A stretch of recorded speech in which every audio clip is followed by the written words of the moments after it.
This is Ira Gorlick, and this is the third part of my Invisible Hand essays.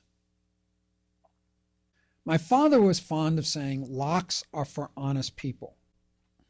Honest people who might otherwise be tempted into mischief are easily deterred by lock. And I think this also applies to the invisible hand. In essence, rules of commercial behavior are the same as locks in this context. There are explicit and implicit rules of commercial behavior. The invisible hand only works if the actors share the same explicit and implicit rules. Bankers, stockbrokers, mortgage lenders, insurance salesmen, and corporate executives of all stripes, just like other honest people, need some form of constraint to keep them from slipping into unethical or criminal behavior. I want to use this example because I think it's a good one.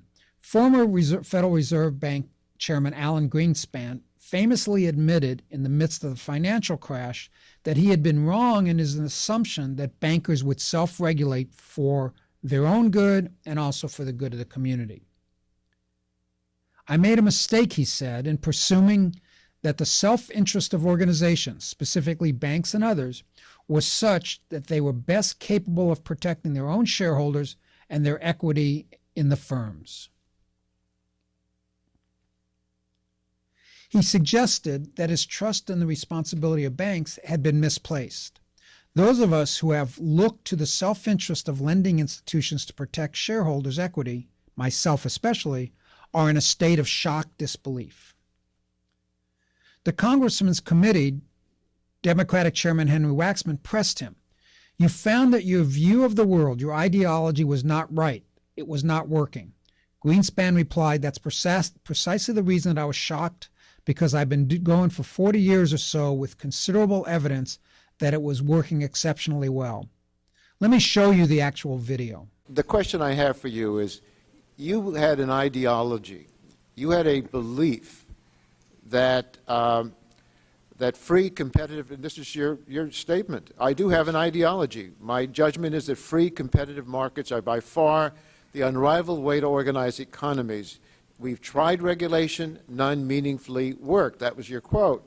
You had the authority to prevent irresponsible lending practices that led to the subprime mortgage crisis. You were advised to do so by many others, and now our whole economy is paying its price. Do you feel that your ideology pushed you to make decisions that you wish you had not made? Yes, I found a flaw.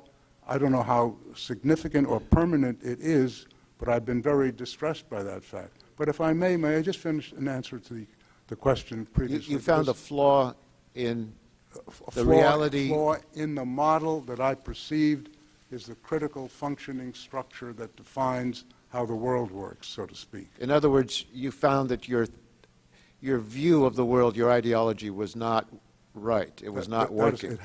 Precisely. No, that's precisely the reason I was shocked, because I've been going for 40 years or more with very considerable evidence that it was working exceptionally well.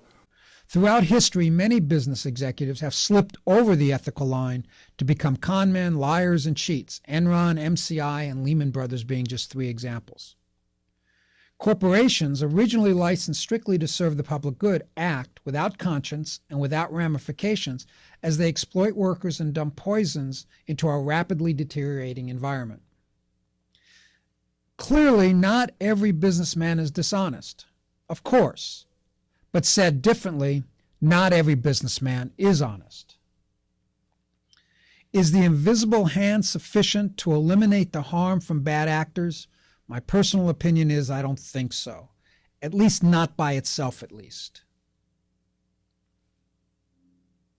My take on this is that it is not the 99.99% honest actors that the community has to be concerned with. It's the 0.01% of bad actors. And I think if there were no police, would enough people follow the rules to justify no police? And I don't think so. Earlier I showed the video of Alan Greenspan. If you believe that no community involvement in commerce is needed, would that video change your mind? Probably not. And actually therein lies the important point for me. How do you get people to change their minds about something like this? I believe, as I said, my personal belief is that some community involvement is necessary for optimum functioning of commerce. I also believe that involvement should be very limited and very carefully crafted. Now, I think that makes sense. I believe that. So the fundamental question for me becomes, what do we do about this if we disagree? I am not a fan of agreeing to disagree. Rather, I would like to engage in a documented dialogue. I think we could start by where we agree and map out the logic or reason tree to see where we disagree. The key would be to maintain respect for each other while we go through this process. So please, if you disagree with anything I've said, please post it in the discussions. In the next series of lectures, I'm going to change subjects a little bit and get into more fundamental economic thinking and talk about supply and demand. Thank you.